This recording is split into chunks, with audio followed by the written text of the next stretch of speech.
दाऊद इब्राहिमचे सहकारी यांच्यासोबत थेट व्यवहार करून मनी लॉन्ड्रिंग करण्याच्या आरोपाखाली राज्याचे मंत्री नवाब मलिक यांना अटक झाल्यानंतर अख्खं राज्य सरकार त्यांच्या पाठीशी उभं राहिलं. कोणाला वाचवायला? ज्यांनी दाऊद इब्राहिम ला सहकार्य केलं, मुंबईच्या खुन्यांशी ज्यांनी व्यवहार केला, त्यांना वाचवायला अख्खं सरकार उभं राहिलं आहे. आणि देशात असं कधी घडलं नाही की पोलीस कस्टडीमध्ये गेल्यानंतर देखील मंत्रिपदावर व्यक्ती कायम आहे. एक प्रकारे राज्य घटनेचा अवमान हे सरकार या ठिकाणी करत आहे. आणि मला आश्चर्य वाटतं की ज्या सरकारचे प्रमुख शिवसेनेचे नेते आहेत, ते सरकार मुंबईच्या खुन्यांसोबत व्यवहार करणाऱ्याच्या पाठीशी उभं आहे. ही अतिशय दुर्दैवी बाब आहे. आणि म्हणून आम्ही ही मागणी लावून धरणार आहोत की नवाब मलिक यांचा राजीनामा घेतलाच पाहिजे. मुंबईच्या खुन्यांशी व्यवहार कुठल्याही परिस्थितीत मान्य केला जाऊ शकत नाही. त्यामुळे भारतीय जनता पार्टी ठामपणे हा राजीनामा झाला पाहिजे याकरता सभागृहामध्ये संघर्ष करेल. या व्यतिरिक्त खरं म्हणजे अनेक महत्त्वाचे मुद्दे या अधिवेशनामध्ये मांडले जाणार आहेत. आम्हाला चर्चा करण्यामध्ये इंटरेस्ट आहे. अनेक दिवसानंतर 17-18 दिवस चालणारं अधिवेशन आम्हाला मिळालेलं आहे. महाराष्ट्राच्या जनतेचे प्रश्न त्या ठिकाणी मांडले गेले पाहिजेत, हीच आमची भूमिका आहे. पण सरकारी पक्षाची ही जबाबदारी आहे की चर्चा झाली पाहिजे. अन्यथा ओबीसीच्या प्रश्नावर बोललं तर 12 लोकांना निलंबित केलं. विद्यापीठाचं विधेयक विरोधकांची मुस्कटदाबी करून ज्या तानाशाहीने या सरकारने काढलं आणि ज्या प्रकारे विधानमंडळाचं कामकाज आणि लोकशाही पायदळीत उडवली, अशा प्रकारचा व्यवहार जर हे सरकार करणार असेल तर निश्चित त्याचा आम्हालाही विचार करावा लागेल. अन्यथा आम्ही लोकशाही मानणारे आहोत आणि सभागृहात चर्चा झाली पाहिजे हे आमचं अतिशय स्पष्ट मत आहे. आज विशेषतः महाराष्ट्रातला शेतकरी हवाल दिलाय. ज्या प्रकारे विजेचे कनेक्शन कापण्याचं काम या सरकारने सुरू केलंय आणि आमच्या लक्षात आलं की महाराष्ट्राचे उपमुख्यमंत्री श्री अजित पवार यांच्या शब्दाला कुठलीही किंमत राहिलेली नाही. मागच्या अधिवेशनात त्यांनी पहिल्या दिवशी सांगितलं वीज कनेक्शन कापणं बंद, शेवटच्या दिवशी सांगितलं सुरू. मागच्या अधिवेशनात त्यांनी सांगितलं की त्यावेळेस मी चुकीचं बोललो होतो, पण आज ठामपणे सांगतो की विजेचे कनेक्शन शेतकऱ्यांचे आम्ही कापणार नाही. आणि आता जणू काही कॉम्पिटिशन लागली आहे. अशा प्रकारे विजेचे कनेक्शन शेतकऱ्याचे कापले जात आहेत आणि अक्षरशः शेतकऱ्याला आपलं उभं पीक जळताना पाहावं लागतं. म्हणजे आसमानी संकट गेली 2 वर्ष आणि आता हे सुलतानी संकट शेतकऱ्याला झेलावं लागतंय। याच्या विरुद्ध सरकारला आम्ही जाब विचारणार आहोत। सावकारी सरकार आहे। ज्या प्रकारे मला तर असं वाटतं की ऊर्जा मंत्री ज्या प्रकारचे या ठिकाणी स्टेटमेंट्स देत आहेत ते पाहून आपण लोकशाही राज्यामध्ये आहोत का तानाशाही राज्यामध्ये आहोत। ज्या शेतकऱ्यांच्या भरोशावर तुम्ही या ठिकाणी राज्य करतात आणि आम्ही सगळे निवडून येतो त्याच्या बाबतीत इतकी असंवेदनशीलता, म्हणजे आम्ही तर कनेक्शन कापणारच, ही जी काही अहंकारी भूमिका या सरकारने घेतली आहे तो अहंकार आम्ही तोडायला लावू आणि शेतकऱ्याच्या पाठीशी आम्ही उभे राहू। त्यासोबत सरकारने जाहीर केलेल्या मदतीचे पैसे शेतकऱ्यांना पोहोचलेले नाही। आज उभ्या ऊसाचा प्रश्न निर्माण झालाय आणि मोठ्या प्रमाणात ऊस गाळपाला जाणार नाही अशा प्रकारची परिस्थिती निर्माण होते आहे। त्यामुळे अशा या शेतकऱ्याला मदत झाली पाहिजे। मराठवाड्यापासून तर पश्चिम महाराष्ट्रापर्यंत सगळीकडे अधिकच्या ऊसाचा किंवा गाळप न झालेल्या ऊसाचा एक मोठा प्रश्न उभा राहतोय आणि त्या शेतकऱ्याला सरकारने मदत केली पाहिजे ही आमची मागणी असणार आहे।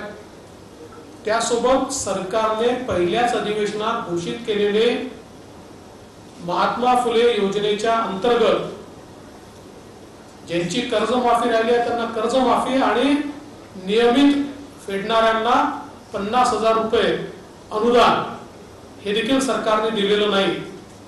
तेही सरकारने दिलं पाहिजे याही संदर्भात आमचा आग्रह असणार आहे। मराठा आरक्षण, ओबीसी आरक्षण हे दोन्ही महत्त्वाचे विषय। खरं म्हणजे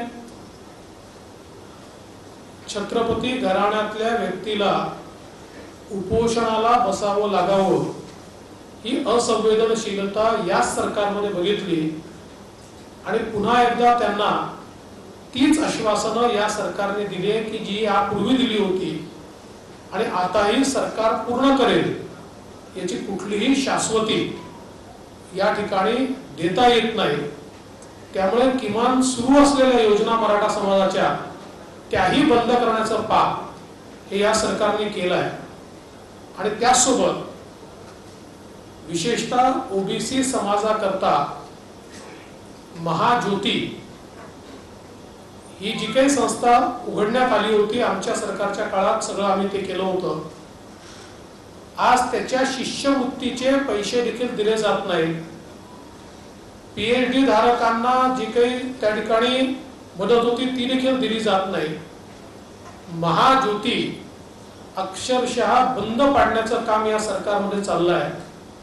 ओबीसीवर या सरकारचा इतका राग का आहे हा प्रश्न मला पडतो। एकीकडे ओबीसी मंत्री रोज कुठेतरी मोर्चा काढतात आणि त्यांच्या दिव्याखाली अंधार आहे। त्यांच्या महाज्योतीला एक नवा पैसा हे सरकार देत नाही आणि त्याच्यावर मात्र एक साधा प्रश्न देखील तेही सरकारला विचारत नाही। ही अत्यंत आश्चर्याची गोष्ट आहे। त्यामुळे महाज्योतीला जोपर्यंत निधी मिळत नाही आम्ही निश्चितपणे या ठिकाणी संघर्ष करणार आहोत। आज आदिवासी विकास विभागामध्ये पेसाचे पैसे जे आमच्या काळात सुरू केले होते ते मिळत नाहीयेत। सामाजिक न्याय विभागात तीच परिस्थिती आहे। आरक्षणाच्या संदर्भात नवीन रोस्टरच्या माध्यमातून जे काही तयार होत आहे त्यातनं एक मोठा अनरेस्ट हा देखील आता उभा झालेला आहे आणि एससी एसटी वर त्यातनं मोठा अन्याय होतोय अशा प्रकारची भावना आज निश्चितपणे या ठिकाणी आपल्याला पाहायला मिळते। त्यामुळे एकूणच विविध घटकांचा विचार केला आपण बघितलं परीक्षांचे घोटाळे अजूनही संपलेले नाही। सातत्याने ते घोटाळे या ठिकाणी चालले आहेत आणि भ्रष्टाचार हा चरमसीमेला पोहोचला। महाराष्ट्राच्या इतिहासामध्ये सर्वात भ्रष्टाचारी सरकार म्हणून या सरकारचं नाव हे त्या ठिकाणी लिहिलं जाईल अशी अवस्था आहे। कायदा आणि सुव्यवस्था इतकी वाईट आहे की सत्ता पक्षातले लोक एकमेकांवर गोळ्या चालवत आहेत. भ्रष्टाचाराची अवस्था अशी आहे की कारकून आपल्या साहेबांना लाच मागतोय की तुम्हाला 15 लाख रुपये मिळाले, मला 2 लाख का नाही त्यातले, ही अवस्था आहे. किंवा अधिकारी म्हणतात की कंत्राटदाराकडनं आम्हाला वाचवण्याकरता बंदुकीचा परवाना द्या, कारण ते येऊन आम्हाला या ठिकाणी वेठीस धरताय.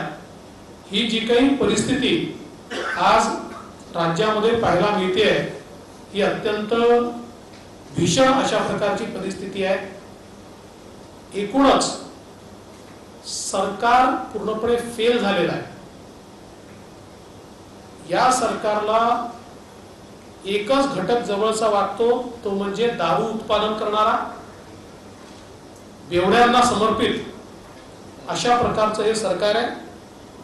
या सरकारने लॉकडाऊन पासून आतापर्यंत जेवढे निर्णय दारू करता आणि वाईन करता घेतले त्याच्या 1 निर्णयही शेतकरी, शेतमजूर किंवा 12 बलुतेदारांकरता घेतलेले नाही. आणि म्हणून अशा या सरकारच्या विरोधात एक मोठा एल्गार या अधिवेशनाच्या माध्यमातून आम्ही या ठिकाणी पुकारणार आहोत. आणि या सरकारचे काळे काम, वाळूची तस्करी असेल, दारूचा अवैध व्यवसाय असेल, खंडणी वसुली असेल, हे सगळं या ठिकाणी मोठ्या प्रमाणात आम्ही या सरकारला एक्सपोज करू. आणि पुन्हा एकदा जे सरकार शेतकरी विरोधी आहे, सामान्य माणसाच्या विरोधी आहे आणि लोकशाहीच्या विरोधी आहे, ज्या सरकारमध्ये दाऊद आणि मुंबईच्या मारेकऱ्यांची सिंपती ठेवणारे लोक बसले आहेत, त्या सरकारच्या चहापानाला जाण्याचा प्रश्नच उद्भवत नाही. त्यामुळे आम्ही त्याला जाणार नाही. संजय राठोडांवरती जो आरोप झाला, संजय राठोडांचा राजीनामा घेतला, अनिल देशमुखांवरती आरोप झाले, त्यांचा राजीनामा घेतला. नवाब मलिकांचा राजीनामा न घेण्याचं काय कारण आहे? यामध्ये आणखी काही मोठे गॉडफादर अडकू शकतात का? त्यामुळे त्याचा राजीनामा घेतला जात नाही का? मला असं वाटतं की नवाब मलिकांचा राजीनामा न घेऊन हे सरकार असं दाखवू इच्छितं की एका विशिष्ट समाजाला सिग्नल देण्याचा प्रयत्न आहे, हा पोलरायझेशन करण्याचा प्रयत्न आहे. त्याच्यामुळे संजय राठोडचा राजीनामा पटकन होतो, पण नवाब मलिकांनी देशद्रोह्यांसोबत व्यवहार केल्यानंतर, म्हणजे गुन्हा कुठला लहान कुठला मोठा मी याच्यात जाणार नाही, पण माझं मत असं असतं की सगळ्यात मोठा गुन्हा आपण हा देशद्रोह्यांशी संबंध, त्यांना मदत, हा सगळ्यात मोठा गुन्हा आपण मानतो. आणि अशा गुन्ह्यात असलेल्यालाही वाचवण्याचा प्रयत्न हा अतिशय दुर्दैवी आहे.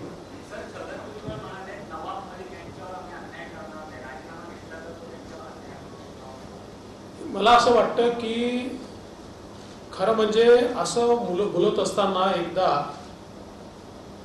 आपण नाही जनाची तर मनाची तरी पडताळून पाहिली पाहिजे.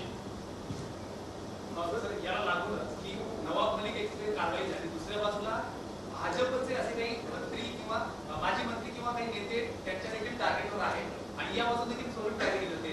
उदाहरणार्थ नितेश राणे यांच्यावर परत एकदा गुन्हा दाखल झालाय, नारायण राणेंना अडचणीत आलं.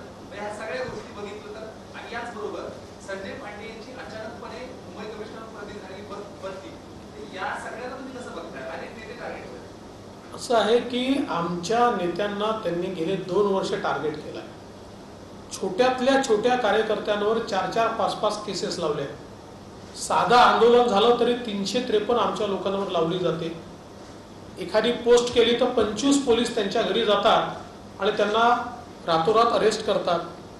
आमचे नारायणराव राणे असतील, नितेश राणे असतील, प्रवीण दरेकर असतील, सगळ्यांना नावं, म्हणजे यादी खूप मोठी आहे की सगळ्यांना पाहिजे तेवढा त्रास देण्याचा प्रयत्न हे सरकार करत आहे. या सरकारची आणि या सरकारमधल्या नेत्यांची एक पद्धती आहे की स्वतः अन्याय करायचा आणि अन्याय झाला म्हणून कांगावा करायचा. कांगावाखोर अशा प्रकारचं सरकार आहे. हे कांगावा करतात, आमच्यावर अन्याय, आमच्यावर अन्याय. आणि मग एक यांचा ठरलेला डायलॉग आहे की महाराष्ट्र झुकणार नाही. अरे तुम्ही म्हणजे थोडी महाराष्ट्र आहे.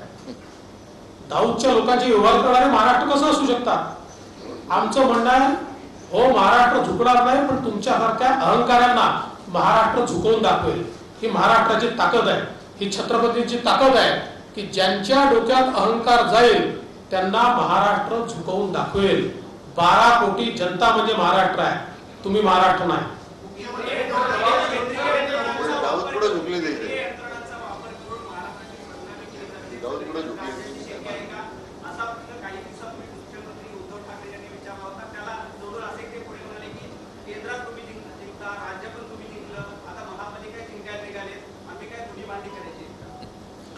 त्यांनी काय करायचं त्यांनी ठरवायचं आहे. फक्त त्यांच्यातले काही लोक दाऊदकडची धुणी भांडी करतायत ती बंद करायला सांगा. म्हणजे दाऊद पुढे झुकणार आणि महाराष्ट्र झुकणार नाही, ही जी काही परिस्थिती आपल्याला पाहायला मिळते आहे ती परिस्थिती बंद झाली पाहिजे. आणि माझं तर तुम्हाला देखील आव्हान आहे, जशी माझी पत्रकार परिषद चालते तुमच्यासोबत तशी करा ना एखादी. फिक्स मॅच कशा करता? त्याच्यात सगळी उत्तरं येऊ द्या, प्रश्न येऊ द्या.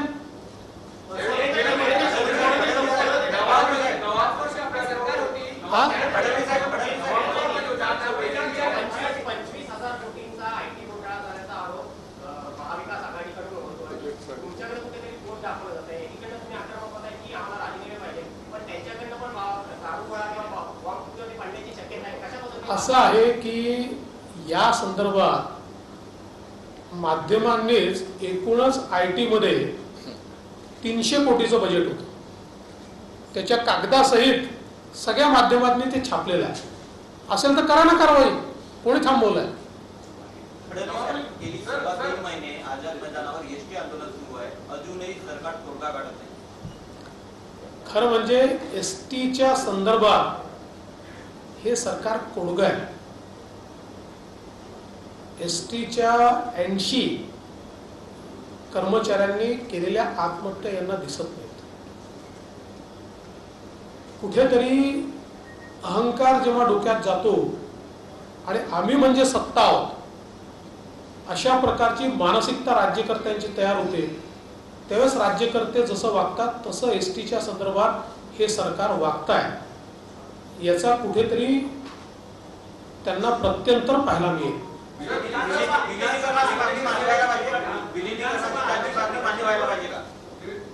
असं आहे की या संदर्भात सरकारने सगळ्यात पहिल्यांदा काय अहवाल आलाय तो अहवाल सार्वजनिक केला पाहिजे.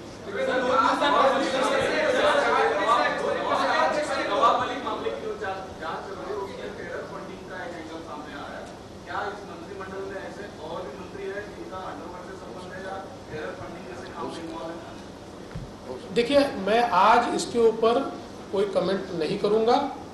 इसका कारण मैं सबूतों के साथ बात करने वाला आदमी हूँ, हवा में फायर करने वालों में से मैं नहीं हूँ. अगर ऐसा कोई सबूत मेरे हाथ में आता है तो जरूर मैं उसके बारे में बोलूँगा.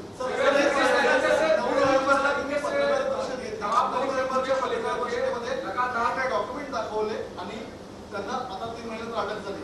मंत्रिमंडळामध्ये आणखी असे काही सदस्य आहेत का त्या संदर्भात डॉक्युमेंट तुमच्याकडे आहे? मला असं वाटतं की मी कधीच हवेत आरोप करत नाही, त्याच्यामुळे मी हवेत या गोष्टी बोलणार नाही. मात्र काही खुलासे वेगळे या अधिवेशनात मी निश्चित करणारच आहे.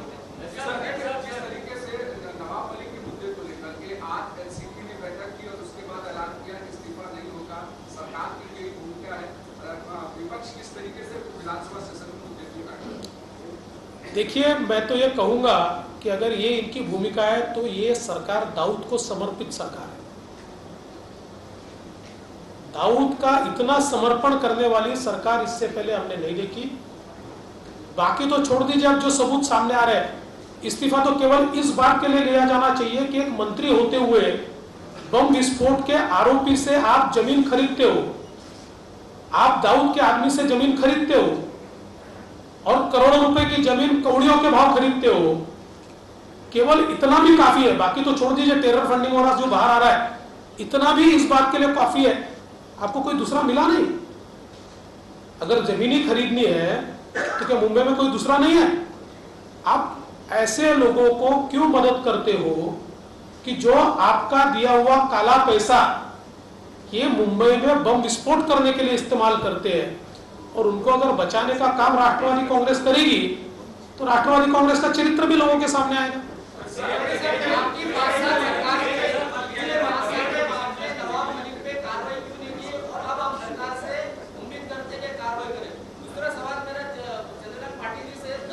मेरी प्रेस है, मुझे पूछिए, प्रेस मेरी है, मुझे पूछिए। ऐसा है, सबूत जब बाहर आएंगे तभी ना कार्रवाई होगी। मेरे से पहले सरकारें नहीं थी क्या? थी ना सरकारें। जब सबूत बाहर आएंगे तभी होगी। और आप ऐसा नहीं कह सकते सबूत बाहर आने के बाद कि पुराना मामला है छोड़ दो। नहीं भाई, नहीं छोड़ेंगे। 1993 के बम ब्लास्ट के जख्म आज भी ताजे हैं। जाकर देखिए उन लोगों को जिन्होंने भुगता है। और ये केवल 1993 नहीं है, ये व्यवहार होने के बाद 3 घटनाएं मुंबई में हुई है। चिथड़े देखे हमने लोगों के, चुप नहीं बैठ सकते हम। ये नहीं कह सकते पुरानी बात हो गई। ये तो जब तक आखिरी व्यक्ति जो इनसे रिलेटेड है उसको सरकार जेल में नहीं डालती, हम चुप नहीं बैठ सकते।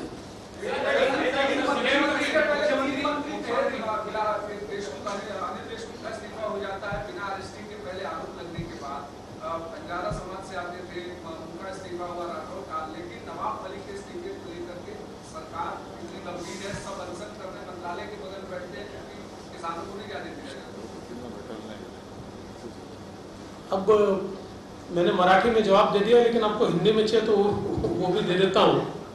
मैं ऐसा मानता हूँ कि कोई भी मामला गंभीर ही होता है, लेकिन देशद्रोहियों के साथ, बम विस्फोट करने वालों के साथ व्यवहार करना, इससे गंभीर और कोई दूसरी बात नहीं हो सकती। और नवाब मलिक इनके मामले में स्पष्टता से दिखता है कि मुंबई के हत्यारों के साथ उन्होंने व्यवहार किया है, और मुंबई के हत्यारों को काला पैसा देने के बाद उन्हीं लोगों ने बाद में 3 घटनाएं इस मुंबई के अंदर की है। तो फिर ऐसे व्यक्ति के साथ सरकार क्यों खड़ी है? आप अनिल देशमुख का इस्तीफा लेते हो, आप संजय राठौड़ का लेते हो, तो इससे सरकार का और राष्ट्रवादी कांग्रेस पार्टी का चरित्र सामने आता है।